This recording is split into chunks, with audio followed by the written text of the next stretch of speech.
প্যাকেটে ৮ আনার খুচরো পয়সা যেমন হারিয়ে গেছে, তেমনি আমাদেরও ছোট্ট জীবনের ছোট্ট সে স্মৃতিগুলিও কোথাও না কোথাও হারিয়ে গেছে।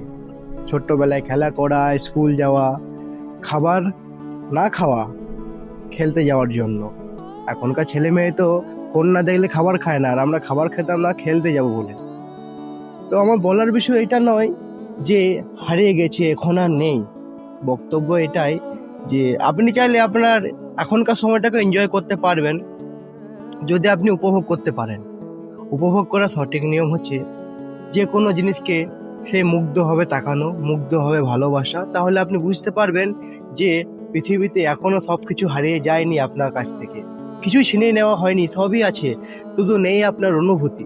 যদি অনুভূতি আনতে হয়, নেচারকে, আবহাওয়াকে ফিল করতে থাকুন, দেখবেন সব স্মৃতি এখনো জমে থাকবে আর আগেকারও জমে থাকবে। ভালো থাকবেন। ভিডিওটি ভালো লেগে থাকলে অবশ্যই লাইক, কমেন্ট এন্ড সাবস্ক্রাইব করবেন। ধন্যবাদ।